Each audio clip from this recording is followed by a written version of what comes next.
নমস্কার বন্ধুরা, অনেকদিন পর আমরা ফিরছি একটি জমজমাট রোমহর্ষক গল্প নিয়ে। জানি অনেকদিন সেভাবে গল্প দেওয়া হয় না, তাই আগেই আমরা ক্ষমা চেয়ে নিচ্ছি। কিন্তু ওই যে বলে না, সবুরের ফল মিষ্টি আর রোমহর্ষক হয়, তাই এবারের গল্পটা আশা করছি আপনাদের সঙ্গে আমাদের এই দূরত্বটা মিটিয়ে দেবে। আজকের গল্প হেমেন্দ্র কুমার রায়ের সৃষ্টি বিমল কুমার প্রথম অভিযানের কাহিনী যক্ষের ধন। আজকের গল্প হেমেন্দ্র কুমার রায়ের সৃষ্টি বিমল কুমারের প্রথম অভিযানের কাহিনী যক্ষের ধন। হেমেন্দ্র কুমার রায়ের প্রকৃত নাম প্রসাদ দাস রায়। তিনি একজন বাঙালি সাহিত্যিক এবং গীতিকার। তার জন্ম 18 এপ্রিল 1888 সালে কলকাতায় এবং তার মৃত্যু 18 এপ্রিল 1963 সালে। গল্পের সূত্রধার আমি পূজা। গল্প পাঠ ও কুমারের চরিত্রে সায়ক ও বিমলের চরিত্রে দেবশঙ্কর। প্রধান চরিত্রে বিমল, কুমার, রামহরি, করালি ও অন্যান্য। চলুন তাহলে বিমল কুমারের সাথে গুপ্তধনের সন্ধান করা যাক। শুরু হচ্ছে আজকের গল্প যক্ষের ধন।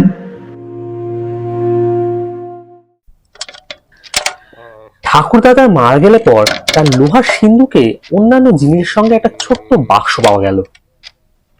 সেই বাক্সের ভেতর নিশ্চয়ই কোনো দামি জিনিস আছে মনে করে মা সেটি খুলে ফেললেন। কিন্তু তার মধ্যে পাওয়া গেল শুধু একখানা পুরনো পকেট বুক আর একখানা ময়লা কাগজে মোড়া কি একটা জিনিস। মা কাগজটা খুলেই,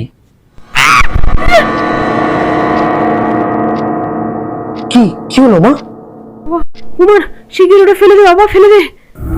আমি হেঁট হয়ে চেয়ে দেখলুম একটা মরার মাথার খুলি মাটির ওপর পড়ে রয়েছে। লোহার সিন্ধুকে মরার মাথা? ঠাকুরদা কি বুড়ো বয়সে পাগল হয়ে গিয়েছিলেন? ওটা ফেলে দে আর এক্ষুনি চল, গঙ্গাজল স্পর্শ করবি। মরার মাথার খুলিটা জানলা দিয়ে গলিয়ে আমি বাড়ির পাশের খানায় ফেলে দিলাম। পকেট বুকখানা ঘরের একটা তাকের উপর তুলে রাখলাম আর মা বাক্সটা আবার সিন্ধুকে রেখে দিলেন। দিন কয়েক পরে পাড়ার করালি মুখুজ্জে হঠাৎ আমাদের বাড়িতে এসে হাজির। করালি মুখুজ্জেকে আমাদের বাড়িতে দেখে আমি ভারী অবাক হলুম, কারণ ঠাকুর দাদার সঙ্গে তার একটুও বনিবনা ছিল না। কুমার, তোমার মাথার উপরে এখন আর কোনো অভিভাবক নেই। হাজারো তুমি নাবালক, আর তুমি তো আমাদেরই পাড়ার ছেলে। এখন আমাদের সকলের উচিত তোমাকে সাহায্য করা, তাই আমি এসেছি। তার কথা শুনে বুঝলুম তাকে আমি যতটা খারাপ ভাবতুম আসলে ততটা তিনি নন। যদি কখনো দরকার পড়ে আমি আপনার কাছে আগে যাব। করালি বাবু বসে নানা কথা বলছিলেন। কথা প্রসঙ্গে আমি বলেই ফেললুম, জানেন ঠাকুর দাদার লোহার সিন্ধুকে একটা ভারী মজার জিনিস পাওয়া গেছে। কি জিনিস? একটা চন্দন কাঠের বাক্সের ভেতরে একটা মরার মাথার খুলি।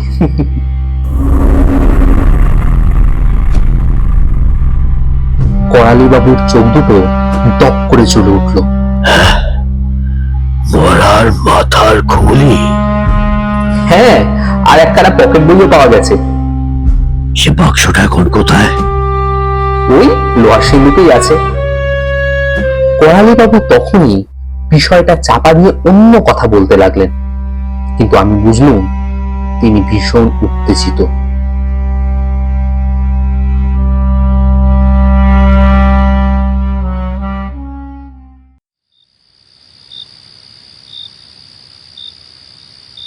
সেদিন রাত্রে হঠাৎ আমার ঘুম ভেঙে গেল। শুনলুম আমার কুকুর বাঘা ভয়ানক চিৎকার করছে। চুপ কর না, চাচ্ছিস কেন? চুপ! ধমক দিলুম, কিন্তু বাঘা আরো জোরে চিৎকার করতে লাগলো। তারপরে যেন কার পায়ের শব্দ পেলাম। কে যেন দূর দূর করে ছাদের উপর দিয়ে চলে গেল। দরজা খুলে বাইরে এলাম, চারদিকে খোঁজ করলাম, কিন্তু কাউকে দেখতে পেলাম না। তখন ভাবলাম হয়তো আমারই ভুল।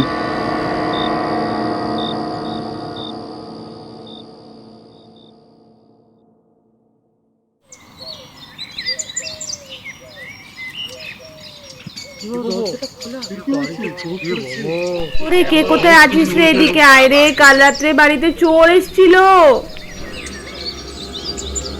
তাহলে কাল রাত্রে যা শুনেছিলাম তা ভুল নয়।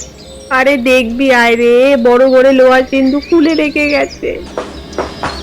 ঘরে গিয়ে দেখি সত্যি তাই, চোর বিশেষ কিছু নিয়ে যায়নি, কেবল সেই চন্দন কাঠের বাক্সটা ছাড়া। মনে কেমন একটা ধোঁকা লাগলো।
তার পাশে ব্র্যাকেটে 2, আবার আরেকটি রোতে লেখা আছে 3, তার নিচে তারপর ব্র্যাকেটে 9।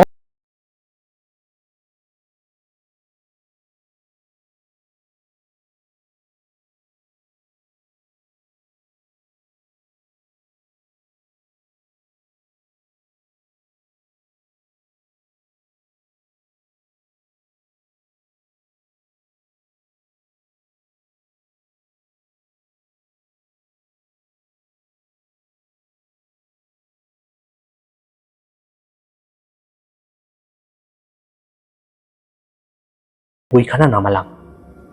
প্রথম দিকে অনেক লেখা বাদ দিয়ে হঠাৎ এক জায়গায় চোখ আটকে গেল। 1310 সাল, আশ্বিন মাস। আসাম থেকে ফেরার পথে আমরা এক বনের ভেতর দিয়ে আসছি। হঠাৎ দেখি খানিক দূরে একটা মস্ত বড় বাঘ। সে ঝাঁপ দেবার জন্য প্রস্তুত। আর একটু দূরে একজন সন্ন্যাসী গাছতলায় ঘুমোচ্ছে।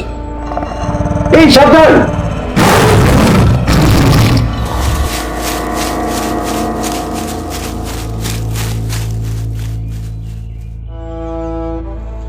বাবা, তোমার জন্য আজ আমি বাঘের মুখ থেকে বেঁচে গেলুম। ঠাকুর, বনের মধ্যে এমনি করে ঘুমোতে আছে? বউনি যে আমার ঘর বাবা। এখনই তো প্রাণ যেত। কই গেল না তো, ভগবান ঠিক সময়ই তোমাকে পাঠালেন যে। সন্ন্যাসী দুদিন আমাদের সঙ্গেই রইলেন। বিদায়ের সময় বললেন, তোমার সেবায় আমি তুষ্ট। যাওয়ার আগে তোমাকে একটা সন্ধান দিয়ে যেতে চাই।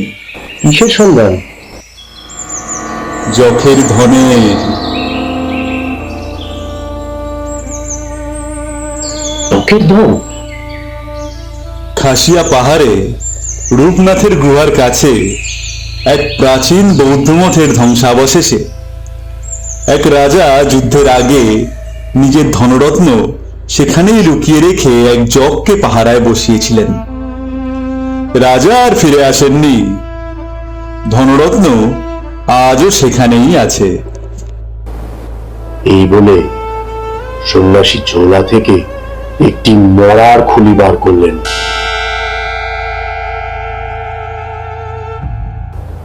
ওতে কি হবে ঠাকুর? যে জগ এই ধনরত্নের পাহারায় আছে, এ তারই মাথার খুলি। এই খুলিতে মন্ত্র পড়া আছে। খুলির গায়ে যে অঙ্কের মতো চিহ্ন দেখছো, সেগুলো সাংকেতিক ভাষা। সেই সংকেত পড়তে পারলেই ধনরত্নের সন্ধান পাবে। 1 বছর ধরে অনেক ভাবলাম, কিন্তু একা যাওয়ার সাহস হলো না। তখন করালিকে বললাম, করালি, তুমি যদি আমার সঙ্গে যাও ধনের ভাগ পাবে। কিন্তু করালি যে বেঈমান তা জানতাম না। সে বারবার খলিটা চুরি করার চেষ্টা করে। ভাগ্যিস ধনের আসল ঠিকানা তাকে বলিনি। এই পুরো বয়সে আর খাসিয়া পাহাড়ে যাওয়া হবে না, তাই সব কথা এই পকেট বইয়ে লিখে রাখলাম। হয়তো ভবিষ্যতে আমার বংশের কারো কাজে লাগবে। কিন্তু যেই যাক, ভালো করে ভেবে যেও, এ কাজে পদে পদে প্রাণের ভয়।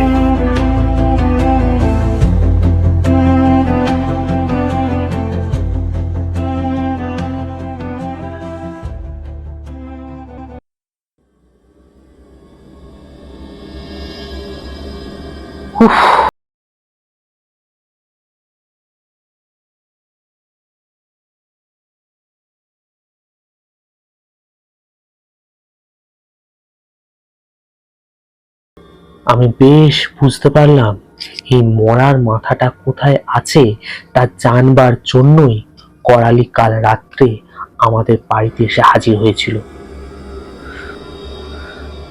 কিন্তু এখন কি করা উচিত?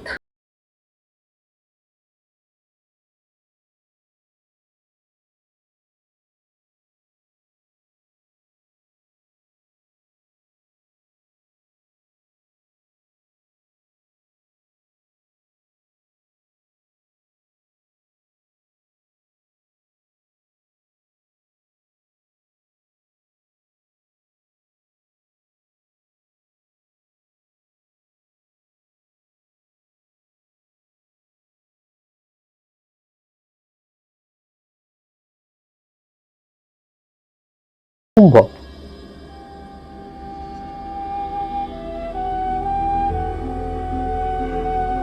হঠাৎ মনে হলো বিমলের কথা।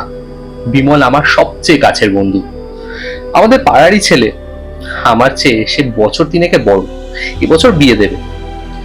বিমলের মতো চালাক ছেলে আমি আর দুটি দেখিনি। তার গায়েও অসুরের মতো জোর। ঠিক করলাম, যাওয়া হোক আর নাই হোক, একবার বিমলকে এই মরার মাথাটা দেখিয়ে আসা যাক।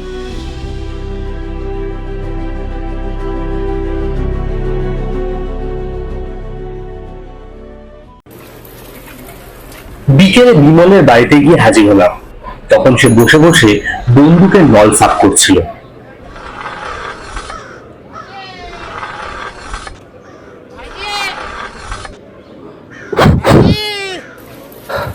আরে কুমার যে, কি মনে করে এদিকে? একটা ধাঁধা নিয়ে ভারী গোলমালে পড়েছি ভাই। ধাঁধা? কিসের ধাঁধা? এই দেখো।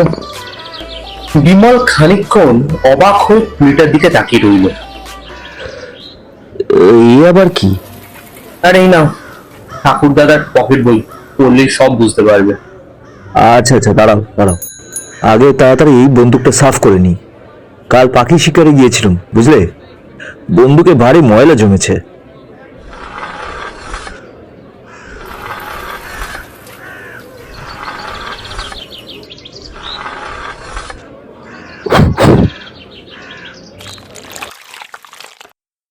বন্দুক সাফ করে হাত ধুয়ে বিমল বলল, হ্যাঁ বেশ। আচ্ছা ব্যাপার কি বলো দেখি কুমার, তুমি কি কোনো তান্ত্রিক গুরুর কাছে মন্ত্র নিয়েছো নাকি? তোমার হাতে ওই মরার মাথাটা কেন? আগে পকেট বইখানা পড়েই দেখো না। আচ্ছা বেশ। বলে বিমল পকেট বইখানা নিয়ে পড়তে লাগলো। খানিক পড়েই দেখলুম বিমলের মুখ বিস্ময় আর কৌতূহলে ভরে উঠেছে। পড়া শেষ করেই বিমল তাড়াতাড়ি মরার খুলিটা তুলে নিয়ে সেটাকে অনেকক্ষণ ধরে ঘুরিয়ে ফিরিয়ে দেখলো। ভারী আশ্চর্য তো। আশ্চর্য তো বটেই, কিন্তু ভাই অঙ্কগুলো কিছু বুঝতে পারলে? এখনো নয়। আমিও পারিনি, বুঝলে। কিন্তু আমি এত সহজে ছাড়বো না। তুমি বরং এখন বাড়ি যাও কুমার, খুঁড়িটা আমার কাছেই থাক। আমি এটার রহস্য জানবই। তুমি বরং কাল সকালে এসো, বুঝলে? তা বেশ, রাখো, কিন্তু সাবধান। সাবধানে? কেন বলো তো? কয়েল মুখুজ্জ আছে না, কয়েল মুখুজ্জে এই খুলিটা চুরি করবার জন্য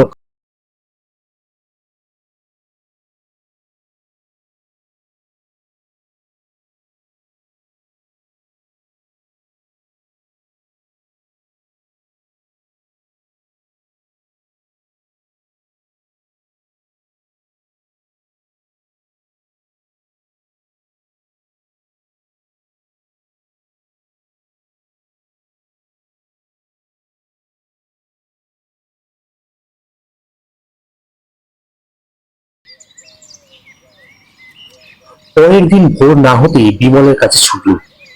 তার বাড়িতে আমার অবারিত দ্বার।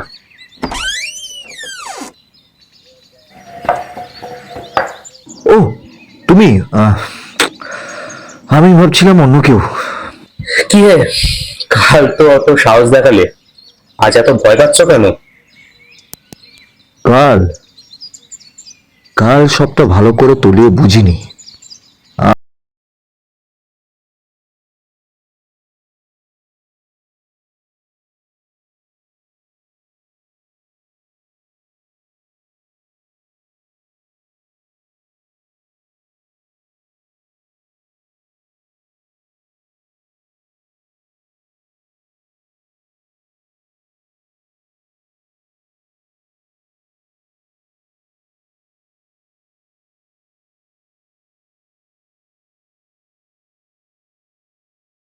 তা ঠিক আছে, কিন্তু খুলিতে কি লেখা আছে আমাকে বলো না।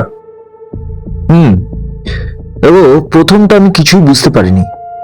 প্রায় 4 ঘন্টা ধরে চেষ্টা করে যখন আমি একেবারে হতাশ হয়ে পড়েছি, তখন হঠাৎই আমার একটা কথা মনে পড়ে গেল। অনেকদিন আগে একখানা ইংরেজি বই পড়েছিলাম, বুঝলে? তাতে নানা রকম সাংকেতিক লিপির গুপ্ত রহস্য বোঝানো ছিল।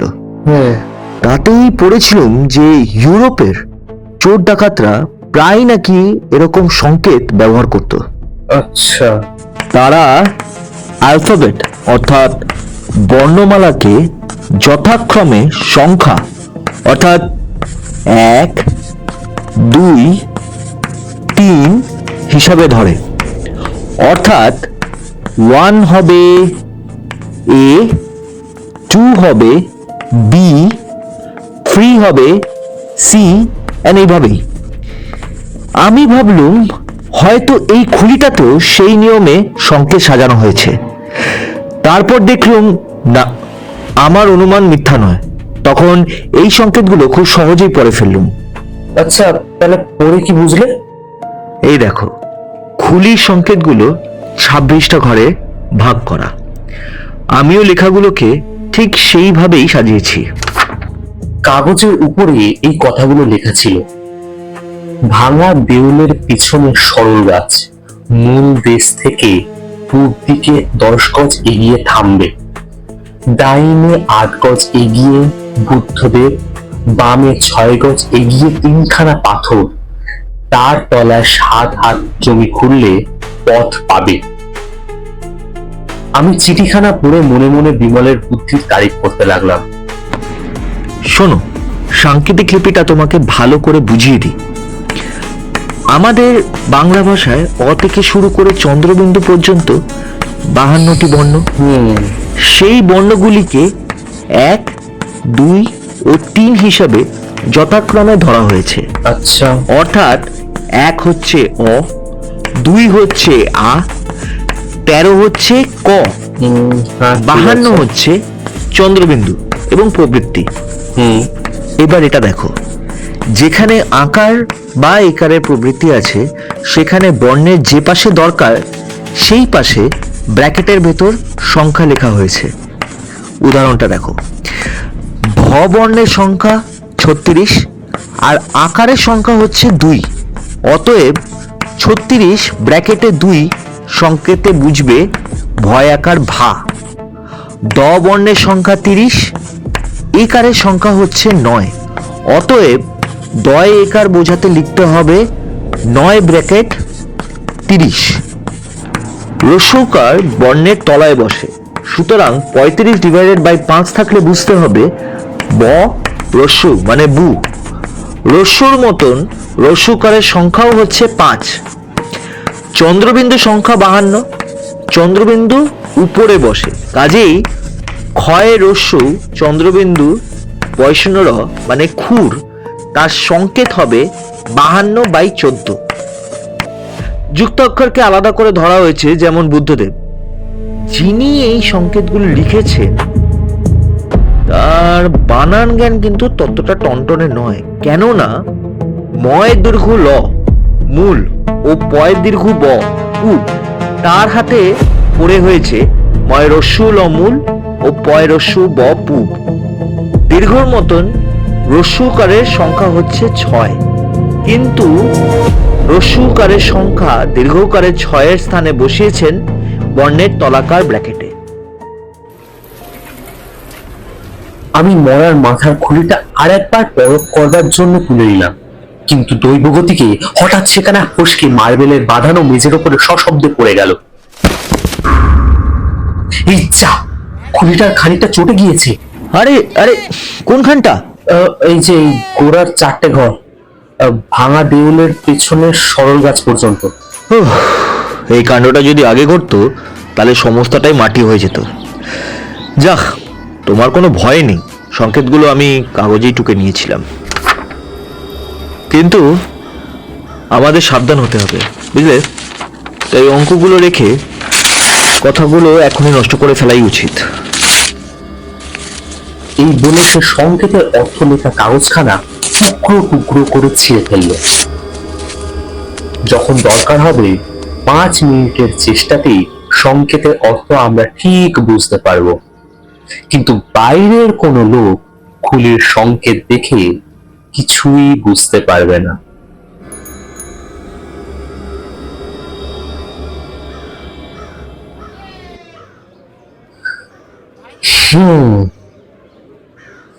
বিমল, সংকেতের মানে তো বোঝা গেল, কিন্তু এখন আমরা কি করব?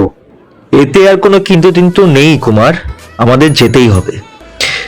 এত বড় একটা অদ্ভুত ব্যাপার, এর শেষ পর্যন্ত না দেখলে আমার ঠিক তৃপ্তি হচ্ছে না। তা বেশ, কিন্তু আমাদের সঙ্গে কে কে যাবে? কেউ না, খালি তুমি আর আমি। কিন্তু সে তো বড় দুর্গম জায়গা ভাই, লোকজন না নিয়ে কি যাওয়া উচিত? শোনো কুমার, কিছুই দুর্গম নয়, পথঘাট আমি সবই চিনি, তাই রূপনাথের গুহা পর্যন্ত আমি ঠিক পৌঁছে যাব। তারপরের পথ কিরকম তা জানি না বটে, কিন্তু চিনে নিতে বেশি দেরি লাগবে না। তা তুমি বুঝি বিপদের ভয় করছো? ও ভয় করো না, বিপদকে ভয় করো না বন্ধু। বিপদকে ভয় করলে মানুষ আজ এত বড় হতে পারতো না। সোজা পথ দিয়ে তো শিশুও যেতে পারে, তাতে আর বাহাদুরির কি আছে? বিপদের অগ্নি পরীক্ষায় হাসি মুখে যে সফল হয়, জানবে পৃথিবীতে তাকেই মানুষের মতন মানুষ বলে, বুঝলে? কিন্তু গোয়ার তুমি করে প্রাণ দিলে মানুষের মর্যাদা কি বাড়বে? দেখো, আমি অবশ্য কাপুরুষ নই, তুমি যেখানে বলো যেতে রাজি আছি, তবে অন্ধের মতো কিছু না করাই ভালো। জানো তো প্রবাদেই আছে, লাফ মারার আগে চেয়ে দেখো। যা ভাববার আমি সবটা ভেবে দেখেছি, এখন তাই আর কোনো ভাবনা নয়। বেশ, কবে যাবে বলো? আমি তো প্রস্তুত, কাল বলো কাল, পরশু বলো পরশু। এত তাড়াতাড়ি যাবার আগে বন্দোবস্ত করতে হবে না? দূর, বন্দোবস্ত করবো কি চাই? আমরা তো সেখানে ঘর সংসার পাততে যাচ্ছি না। শোনো, এইসব কাজে যতটা ঝাড়া হাত পায়ে যাওয়া যায় ততটাই ভালো। গোটা 2 ব্যাগ আর আমরা 2টি প্রাণী, ব্যাস। আচ্ছা, ঠিক আছে, কিন্তু কোন পথে যাবে? আমাদের কামরূপ পার হয়ে এই খাসিয়া পাহাড়ে উঠতে হবে। খাসিয়া পাহাড়ের ঠিক পাশে যমজ ভাইয়ের মতন আরেকটি পাহাড় আছে, তার নাম জয়ন্তী। এদের উত্তরে আছে কামরূপ আর নবগ্রাম, পূর্বে আছে উত্তর কাছাড়, নাগা পর্ব আর কপিলী নদী, দক্ষিণে আছে শ্রীহট্ট, আর পশ্চিমে গারো পাহাড়। আচ্ছা বিমল, আমি বলছি খাসিয়া পাহাড় কি খুব উঁচু? হুম, উঁচু বই কি। কোথাও 4,000 ফুট, কোথাও 5,000, আবার কোথাও 6,500 ফুটের মতন উঁচু। আর পাহাড়ের ভেতর অনেক জলপ্রপাত আছে, বুঝলে। তাদের মধ্যে চেরাপুঞ্জি নামের জায়গার কাছে মুসমাই আর শিলং শহরের কাছে বেডেন্স, এই দুটি প্রপাত খুব বড়। প্রথমটির উচ্চতা 1,800 ফুট আর দ্বিতীয়টি 600 ফুট। এবং উচ্চতায় প্রথম প্রপাতটি কিন্তু পৃথিবীর মধ্যে দ্বিতীয়। এছাড়া পাহাড়ের মধ্যে উষ্ণ প্রসবনও আছে, তার জল গরম। আর খাসিয়া পাহাড়ের শীত আর বর্ষা ছাড়া আর কোনো ঋতুর প্রভাব বোঝাও যায় না। বৃষ্টি আর ঝড় তো লেগেই আছে। বৈশাখ আর জ্যৈষ্ঠ মাসে বৃষ্টি না হওয়া পর্যন্ত বসন্তের কিন্তু একটু আমেজ পাওয়া যায় না। তাছাড়া খাসিয়া পাহাড়ের চেরাপুঞ্জি তো বৃষ্টির জন্য বিখ্যাত। সেখানে বাঘ ভাল্লুকের ভয় আছে? খালি বাঘ ভাল্লুক কেন, সেখানকার জঙ্গলে হাতি, গন্ডার, বুনো মোষ আর বড়াও সবই পাওয়া যায়, কিন্তু সাপ খুব কম। ও, তবেই তো। কুমার, তুমি কলকাতার বাইরে কখনো যাওনি বলে বন জঙ্গলকে যতটা ভয়ানক মনে করছো, আসলে কিন্তু তা ততটা ভয়ানক নয়। আর আমি তোমার সঙ্গে থাকবো তো, তোমার ভয় কোথায়? জানো তো, আমি এই বয়সেই ঢের বড় জন্তু শিকার করেছি। আমার 2টো বন্দুকের পাসও আছে, একটা তোমাকে দেবো। তুমি আজও কিছু শিকার করোনি বটে, কিন্তু আমি কিন্তু তোমাকে অনেকদিন আগে বন্দুক ছুটতে শিখিয়ে দিয়েছিলাম। ধরে নাও এইবার সেই শিক্ষারই পরীক্ষা হবে।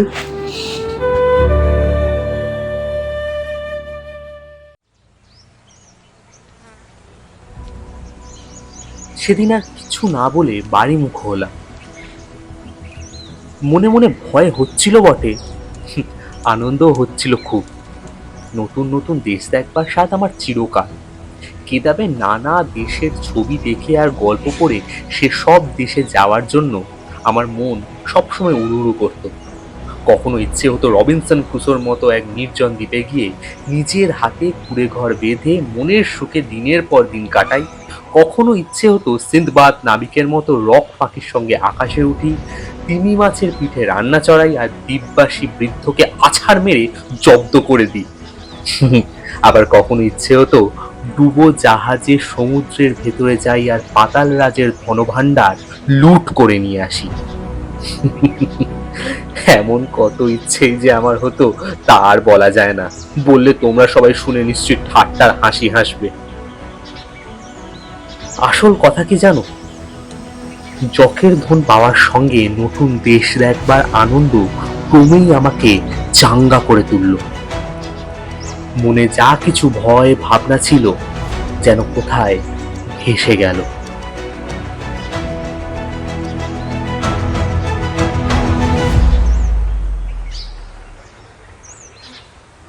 বাড়ির কাছে আসতেই আমার আদরের কুকুর বাঘা হাত জিভ বার করে লেজ নাড়তে নাড়তে আমাকে আগ বাড়িয়ে নিতে এলো। কিরে বাঘা, আমার সঙ্গে খাসিয়া পাহাড়ে বেড়াতে যাবি? বাঘা যেন আমার কথা বুঝতে পারলো।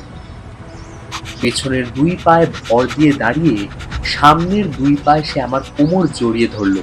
তারপর আদর করে আমার মুখ চেটে দিতে এলো। আমি মুখ তাড়াতাড়ি সরিয়ে দিয়ে তাকে নামিয়ে দিলাম। আমার এই বাঘা বিলিতি নয়, দেশি কুকুর, কিন্তু তাকে দেখলে সে কথা বোঝবার জো নেই। ভালো রকম যত্ন করলে দেশি কুকুরও যে কেমন চমৎকার দেখতে হয়, বাঘাই তার প্রমাণ। তার আকার মস্ত বড়, গায়ের রং হলদে, তার উপর কালো কালো চিট, অনেকটা চিতা বাঘের মতো, তাই তার নাম রেখেছি বাঘা। ভয় কাকে বলে বাঘা তা জানে না, আর তার গায়েও বিষম জোর। একবার এক হাউন্ডের জাতের প্রকাণ্ড এক বিলিতি কুকুর তাকে তেড়ে এসেছিল, কিন্তু বাঘার এক কামড় খেয়েই সে একেবারে মড়মড় হয়ে পড়েছিল। আমি ঠিক করলুম বাঘাকেও আমাদের সঙ্গে নেব।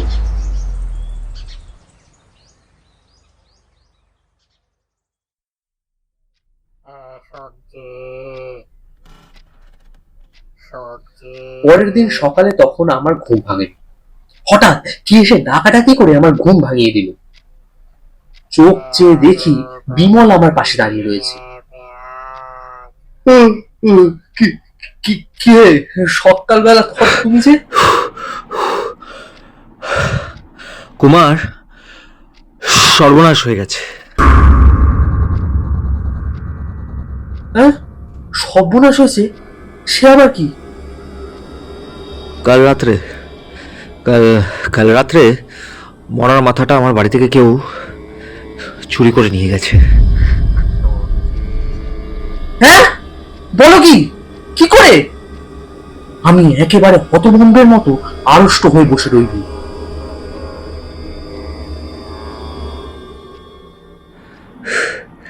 জানি না সকালে উঠে দেখলাম আমার পড়বার ঘরের দরজাটা খোলা। রাত্রে তালা চাবি ভেঙে কেউ ঘরের ভেতরে ঢুকেছিল। বুকটা আমার অমনি ধড়াস করে উঠল। মনের মাথাটা যেই টেবিলের টানার ভেতরে রেখেছিলাম চাবি বন্ধ করে, ছুটে গিয়ে দেখি টানাটা খোলা রয়েছে আর তার ভেতরে মরার মাথাটা নেই। এই নিশ্চয় করালি মুকুজ্জের কীর্তি। সেই লোক পাঠিয়ে চুরি করেছে। কিন্তু একটা জিনিস আমাকে আশ্চর্য করছে, করালি কি করে জানলো মরার মাথা তোমার বাড়িতে? করালি নিশ্চয়ই চারদিকে চর রেখেছে। আমরা কি করছি না করছি সব সে জানে। কিন্তু খালি মরার মাথাটা নিয়ে সে কি করবে? সংকেতের মানে তো সে আর জানে না।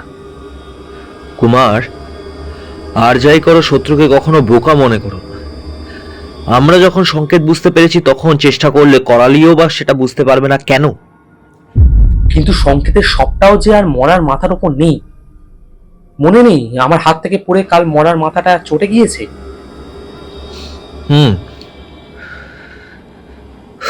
তা ঠিক, কিন্তু তবু বিশ্বাস নেই। আচ্ছা, ঠাকুর দাদার পকেট বইখানাও কি চুরি গেছে? না, এইটুকুই যে আসার কথা। পকেট বইখানা কাল রাত্রে আমি আবার আরেকবার ভালো করে পড়বার জন্য উপরে নিয়ে গিয়েছিলাম। ঘুমোবার আগে সেখানেই আমার মাথার তলার বালিশের নিচে রেখে দিয়েছিলাম। চোর তা নিতে পারেনি। যাক, তবু রক্ষে ভাই। ঠিকানা না জানলে করালি সংকেত জেনেও কিছু করতে পারবে না। কিন্তু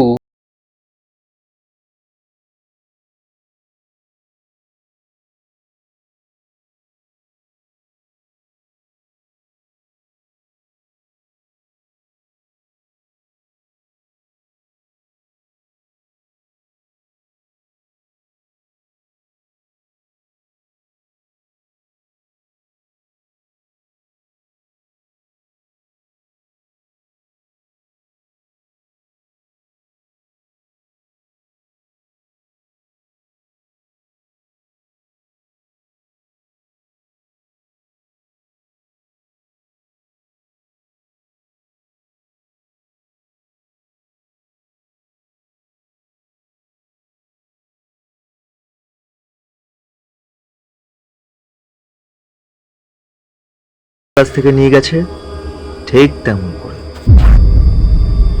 হ্যাঁ, চোরের উপর বাটপাড়ি? তাছাড়া আর উপায় কি বলো? আজ রাত্রেই আমি করালির বাড়িতে যেমন করে পারি ঢুকবো, আর আমার সঙ্গে থাকবে তুমি। কিন্তু করালি যদি জানতে পারে আমাদের চোর বলে ধরিয়ে দেবে, যে সেই যে মরার মাথা চুরি করেছে তারও তো কোনো প্রমাণ নেই। কপালে যা আছে তা হবে। তবে এটা ঠিক, আমি বেঁচে থাকতে করালি আমাদের কারোকে ধরতে পারবে না।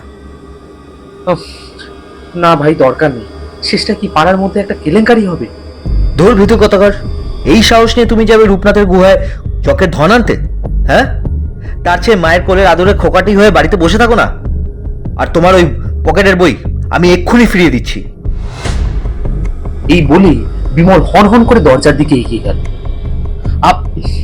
বিমল, তুমি ভুল বুঝছো ভাই, আমি একটু ভয় পাইনি। আমি বলছিলাম কি, তুমি কি বলছো আমি তা শুনতে চাই না।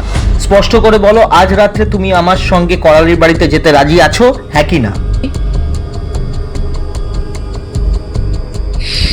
বেশ, আছি।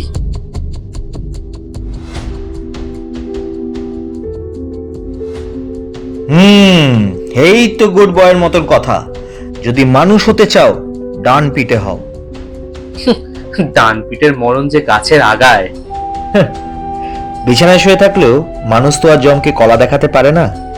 তাই মরতেই যখন হবে তখন বিছানায় শুয়ে মরার চেয়ে বীরের মতন মরাই ভালো।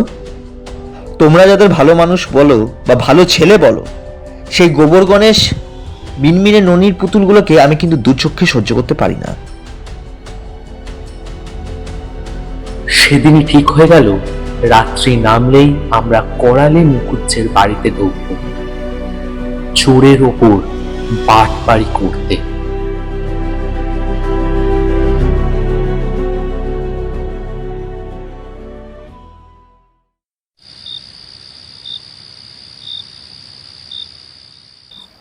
সেদিন অমাবস্যা,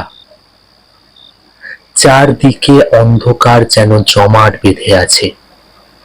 কেবল জোনাকিগুলো মাঝে মাঝে পিট পিট করে চলছে, ঠিক যেন আধার রাক্ষসের রাশি রাশি আগুনের চোখের মতো। আমাদের বাড়ি কলকাতার প্রায় বাইরে, বাড়িঘর খুব তফাতে তফাতে, গাছপালাই বেশি, বাসিন্দা খুব কম। আমাদের বাড়ির পরে একটা মাঠ, সেই মাঠের এক পাশে একটা কচু ঝোপের ভেতরে বিমল আর আমি সুযোগের অপেক্ষায় লুকিয়ে বসে আছি। আর মাঠের ওপারে করালির বাড়ি। মশারা আমাদের সারা পেয়ে আজ ভারী খুশি হয়ে ক্রমাগত ব্যান্ড বাজাচ্ছে বিনি পয়সার ভোজের লোভে। সে তল্লাটে যত মশা ছিল, ব্যান্ডের আওয়াজ শুনে সবাই সেখানে এসে হাজির হলো এবং আমাদের সর্বাঙ্গে আদর করে সুর বুলিয়ে দিতে লাগলো। আর যে সহ্য হচ্ছে না। চুপ!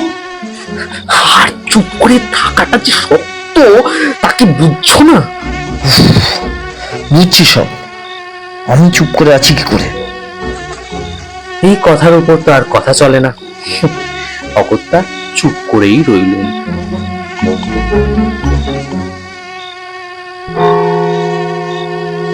ক্রমে মুখ হাত পা যখন ফুলের ঢোল হয়ে উঠল, তখন নিশুত রাতের বুক কাঁপিয়ে গির্জার ঘড়িতে ঢং করে 1টা বাজলো। এইবার সময় হয়েছে। আমি তৈরি হয়েছিল, এক লাফে ঝোপের বাইরে এসে দাঁড়ালো। আগে মুখোশটা পরে নাও।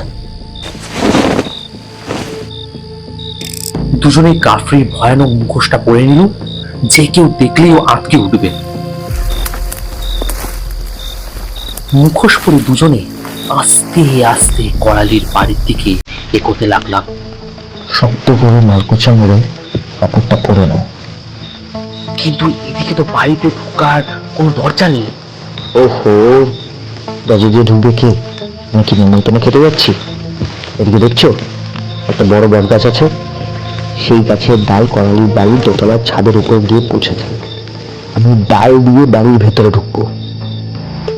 চোরা লণ্ঠনের আলোয় বট গাছটা দেখা গেল। মনটা খুব খুশি হলো না, কিন্তু আর কিছু বললাম না। অনেকটা উঁচুতে উঠে বিমল বলল, এইবার এদিকে এসো, খুব খুব সাবধানে এসো। এই দেখো ডাল, এই ডাল বেয়ে গিয়ে ছাদের উপর লাফিয়ে পড়তে হবে, বুঝেছো? বিমল আগে এগিয়ে গেল। সে ছাদে নেমে গেল। আবছায়ার মতো ডালটা দেখতে পেল। বিমল আগে ডালটা ধরে এগিয়ে গেল। একটা অস্পষ্ট শব্দে বুঝলুম সে ছাদের উপর লাফিয়ে পড়ল। আমি দুপা রেখে দু হাতে প্রাণপণে ডালটা ধরে ধীরে ধীরে এগোতে লাগলাম। প্রতি মুহূর্তে মনে হয় এই বুঝি পড়ে যায়। ব্যাস ব্যাস ব্যাস, ডাল ধরে ছড়িয়ে পড়ো না, এবার ডাল ছেড়ে দাও।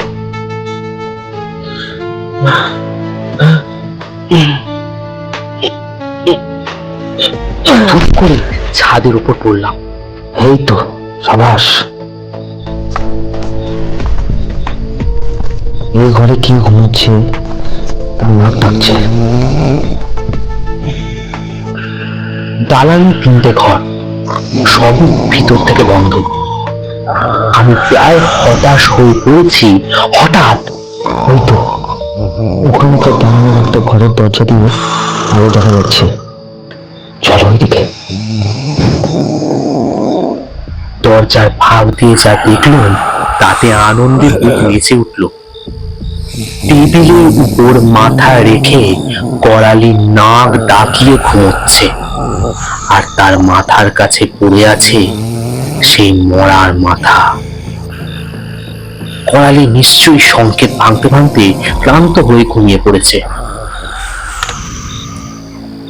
বিমল নিঃশব্দে ঘরে ঢুকে খুলিটা তুলে নিল। চলো চলো, এবার পালাতে হবে। একতলায় নেমে সদর দরজার কাছে গিয়ে দেখি এক বিশাল দারোয়ান দরজা জুড়ে চিৎপাত হয়ে ঘুমোচ্ছে।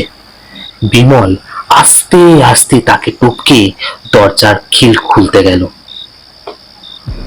সে এমন সাবধানে দরজা খুলল যে একটুও আওয়াজ হলো না। হঠাৎ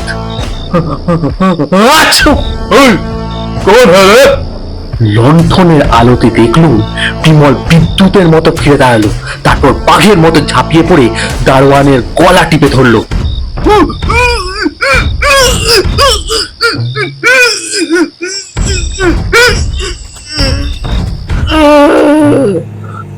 খানিকক্ষণ কো কো করে দরোয়ানজি অজ্ঞান। তারপর আর কি, দে ছুট তো দে ছুট। দৌড়ের ঘোড়াও তখন ছুটে আমাদের ধরতে পারতো না। একদম বাড়িতে এসে তবে হাঁপ ছেড়ে বাঁচলুম।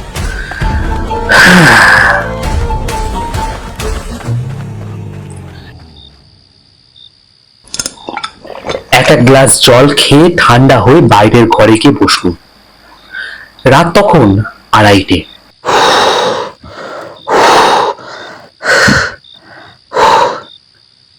আজ রাতে আর ঘুম নয়, বুঝলে?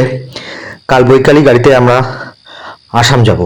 সে কি এত তাড়াতাড়ি? হ্যাঁ, তাড়াতাড়ি না করলে চলবে না, বুঝলে? ওই রাস্কেল করালি আমাদের উপরে চটে রইল। মরার মাথা যে আমরাই আবার তার হাত থেকে ছিনিয়ে এনেছি, এতক্ষণে নিশ্চয়ই সে সেটা টের পেয়েছে। তাই আবার কখন কি ফ্যাসাদ বাঁধিয়ে বসে তা তো কেউ জানে না। তাই কালী দুর্গা বলে বেরিয়ে পড়বো। সেসব বুঝলুম, কিন্তু বিমল, মা তো শান্তি করে মামা বাড়িতে গেছেন, তাকে না জানিয়ে আমি কি করে যাবো বলো তো? বেশ তো, তাকে চিঠি লিখে দাও, লেখো আমার সঙ্গে তুমি আসামে যাচ্ছ বেড়াতে, তাই বড় তাড়াতাড়ি বলে যাবার আগে দেখা করতে পারলে না। চিঠি নয় লিখে দিলুম, কিন্তু এত বড় একটা কাজে যাচ্ছি, অনেক বন্দোবস্ত করতে হবে যে। কালকের মধ্যে সব গুছিয়ে উঠতে পারবো কি? ওহো কুমার, তোমাকে বিশেষ কিছুই করতে হবে না। বন্দোবস্ত যা করবো তো আমি করব এখন। তুমি খালি কাপড় চোপড় আর গোটা কত কোট প্যান্ট নিও, বুঝলে? ওরকম আর ঢেকি। কেন কোট প্যান্ট আবার কি হবে? যেতে হবে পাহাড়ে আর জঙ্গলে, সেখানে ফুলবাবুর মতন কাঁচা খোঁজা সামলাতে গেলে চলবে না, তাহলে পদে পদে বিপদে পড়তে হবে। আমি চুপ করে ভাবতে লাগলো। ভেবেছিলাম তো দুজনেই যাব, কিন্তু তুমি যেরকম নাবালক গোবেচারা দেখছি, সঙ্গে আরেকজনকে নিলে ভালো হয়। কাকে নেবে? কাকে আবার? আমার চাকর রামহরিকে। সে আমাদের পুরনো লোক, বিশ্বাসী, বুদ্ধিমান, আর তার গায়েও খুব জোর। আর আমার জন্য সে হাসতে হাসতে প্রাণ দিতে পারে। আচ্ছা, সে কথা মন্দ নয়, আমিও বাঁকাকে সঙ্গে নেব, তাতে তোমার আপত্তি? বলি বিমল এক লাফে দাঁড়িয়ে উঠল, তারপর ছুটে গিয়ে হঠাৎ ঘরের একটা জানলা দু হাট করে খুলে দিল। স্পষ্ট দেখলুম জানলার বাইরে থেকে একখানা বিশ্রী কালো কুচকুচে মুখ বিদ্যুতের মতন একপাশে সরে গেল। জানলায় কান পেতে নিশ্চয়ই কেউ আমাদের কথাবার্তা শুনছিল। বিমলও দাঁড়ালো না, ঘরের কোণ থেকে এক কাছা মাথা সমান উঁচু মোটা বাঁশের লাঠি নিয়ে এক ছুটে বেরিয়ে গেল। আমি ঘরের দরজায় খিল লাগিয়ে আড়ষ্ট হয়ে বসে রইলাম। কুমার, কুমার, ব্যাপার কি? লোকটাকে ধরতে পারলে? না, পিছনে তাড়া করে অনেক দূর গিয়েছিলাম, কিন্তু ধরতে পারলাম না। লোকটা কে বলো দেখি? কে আবার? নিশ্চয়ই করালের লোক, খুব সম্ভবত ভাড়াটে গুন্ডা। তোমার ব্যাপার কিরকম গুরুতর তা বুঝতে পারছো? লোকটা আমাদের কথা হয়তো সব শুনেছে। বিমল, তুমি ঠিক বলেছ, আমাদের আর দেরি করা উচিত নয়, আমরা কালই বেরিয়ে পড়ব। তা তো পড়বো, কিন্তু বিপদ হয়তো আমাদের সঙ্গে সঙ্গেই যাবে। তার মানে? তার মানে আর কিছুই না, করালি বোধহয় তার দলবল নিয়ে আমাদের সঙ্গেই যাবে। আমি একেবারে দমে গেলুম। বিমল বসে বসে ভাবতে লাগলো। অনেকক্ষণ পরে সে বলল, যাগ্গে, যা থাকে কপালে। তা বলে করালির ভয়ে আমরা যে কেঁচোর মতন হাত গুটিয়ে ঘরের কোণে বসে থাকবো, এ কিছুতেই হতে পারে না। কালকেই আমাদের যাওয়া ঠিক। বিমল, তুমি তুমি করছো। আমি যাবই যাব। তোমার ভয় হয় বাড়িতে বসে থাকো, আমি নিজে যখের ধন এনে তোমার বাড়িতে পৌঁছে দিয়ে যাব। দেখি করালি হারে কি আমি হারি। বিমল, আমি ভয় পাইনি, তুমি যাও তো, আমি তোমার সঙ্গে নিশ্চয়ই যাব। কিন্তু একটা কথা ভেবে দেখো, শেষটা বন জঙ্গলের ভেতরে একটা খুনোখুনি হতে পারে। করালিরা দলে ভারী, আমরা আর কিচ্ছু করতে পারবো না। করালি নিকুচি করেছে। কুমার, আমার গায়ে খালি জোর নেই, বুদ্ধির জোরও আমার কিছু কিছু আছে। তুমি কিছু ভেবো না, আমার সঙ্গে চলো। করালিকে কিরকম নাকানি চোবানি খাওয়াই একবার সেটা দেখে নিও। আমি বিমলকে ভালো রকম চিনি। সে মিছে জাঁক কাকে বলে জানে না। সে যখন আমাকে অভয় দিচ্ছে, তখন মনে মনে নিশ্চয়ই কোনো একটা নতুন উপায় ঠিক করেছে। আচ্ছা ভাই, তুমি যা বলো আমি তাতেই রাজি। সিদ্ধান্ত হয়ে গেল, ভোর ফোটার আগেই আমরা প্রস্তুত হব, আর তারপর শুরু হবে আসামের পথে আমাদের বিপজ্জনক যাত্রা।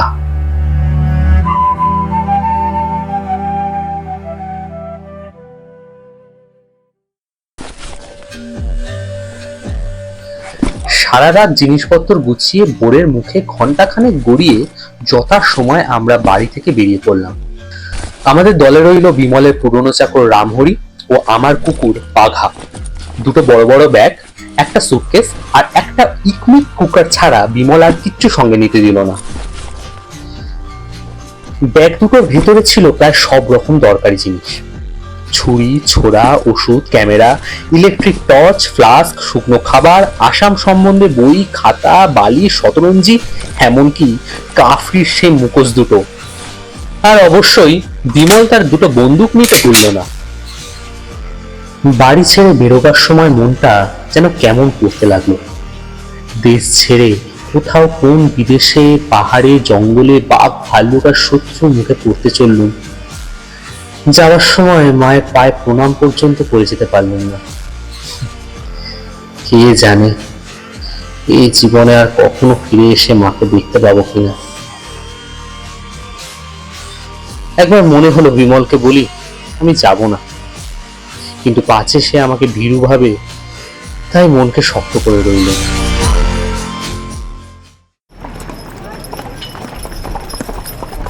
বিমল বোধহয় আমার মনের কথা বুঝেছিল। আচ্ছা কুমার, তোমার কি মন কেমন করছে? একটু একটু করছে বই কি। মায়ের জন্য নিশ্চয়ই। ভেবো না, খুব সম্ভব আজকেই হয়তো তোমার মাকে তুমি দেখতে পাবে। কি করে? আমরা তো যাচ্ছি আসামে। হ্যাঁ, তা যাচ্ছি বটে। বলেই বিমল সন্দেহের সঙ্গে পিছনের দিকে তাকালো। সে নিশ্চয়ই দেখছিল কেউ আমাদের অনুসরণ করছে কিনা।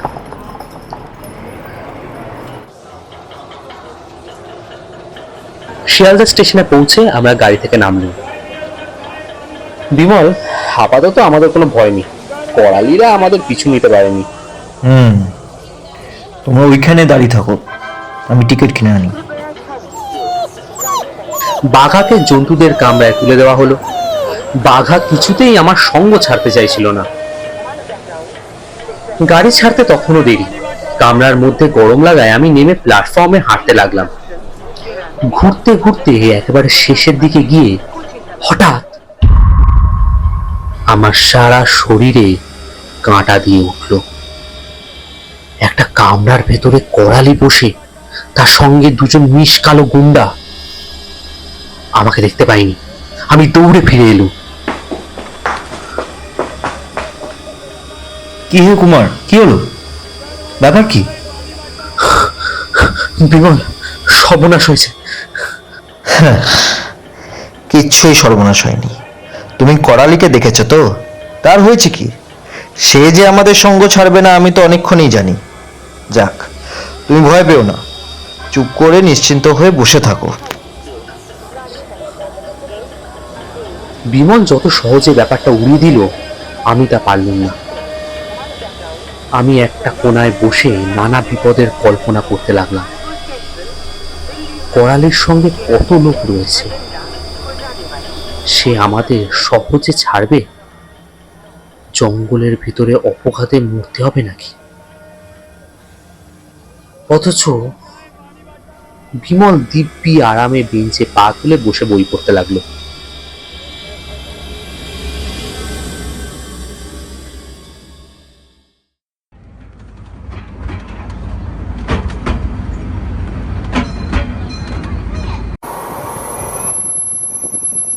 কুমার, প্রস্তুত হও।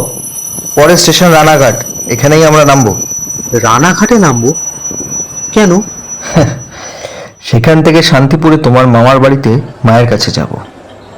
হঠাৎ মত বদলালে কেন? না, মত বদলাইনি। এই দেখো, আমি শান্তিপুরের টিকিট কিনেছি। এর কারণ বুঝলে? না তো। আমি বেশ জানতাম করালি আমাদের পিছু নেবে। সে জানে আমরা আসাম যাচ্ছি, তাই সে নিশ্চিন্ত হয়ে বাড়িতে বসে থাকুক, আর আমরা সেই ফাঁকে রানাঘাটে নেমে পড়ি। দিন কয়েক তোমার মামা বাড়িতে বসে পোলাও কালিয়া খাবো, আর ওদিকে করালি যখন জানতে পারবে আমরা গাড়িতে নেই, তখন মাথায় হাত দিয়ে বসে পড়বে। সে ভাববে আমরা অন্য কোনো পথে জকের ধনের খোঁজে যাচ্ছি। সে হতাশ হয়ে কলকাতায় ফিরবে, আর আমরা তোমার মায়ের আশীর্বাদ নিয়ে আসামের দিকে যাত্রা দেব, আর কেউ আমাদের পিছু নিতে পারবে না। আমার পক্ষে এটা হলো সাপে বর। ওদিকে করালি জব্দ, আর এদিকে আমারও মায়ের সঙ্গে দেখা হয়ে গেল। একেই বলে লাঠি না ভেঙে সাপ মারা।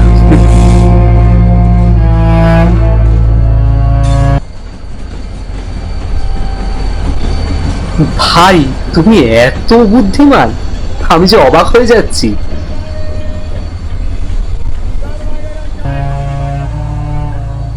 গাড়ি রানাঘাটে থামতেই আমরা টপ টপ করে নেমে পড়লুম।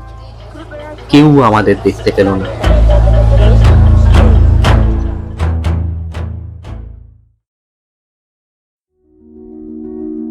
শেষ হলো আমাদের আজকের গল্প যক্ষের ধনের প্রথম পর্ব। রচনায় হেমেন্দ্র কুমার রায়। বিমল ও কুমারের প্রধান দুটি চরিত্রে দেবশঙ্কর ও সায়ক, করালি ও যক্ষের চরিত্রে সায়ন দেব, অন্যান্য চরিত্রে আশিস, নীলাঞ্জন, রোহিত, ভীষ্মায়ন ও মেঘলা। পোস্টার ডিজাইন আর মিউজিক করেছে মঞ্জুজ আর্ট, এডিটিং আর ডিরেকশনে সায়ক। কেমন লাগলো জানাতে ভুলবেন না। আপনাদের মহামূল্যবান মতামতের অপেক্ষায় রইলাম। আজকে তাহলে আসি, আবার আসবো যক্ষের ধনের দ্বিতীয় পর্ব নিয়ে। একসাথে করব গুপ্তধনের রহস্যভেদ। ততক্ষণ হাসতে থাকুন, রোমাঞ্চিত হতে থাকুন আর সুস্থ থাকুন। আর সঙ্গে থাকুন মজলিসি আড্ডার ঠেকের।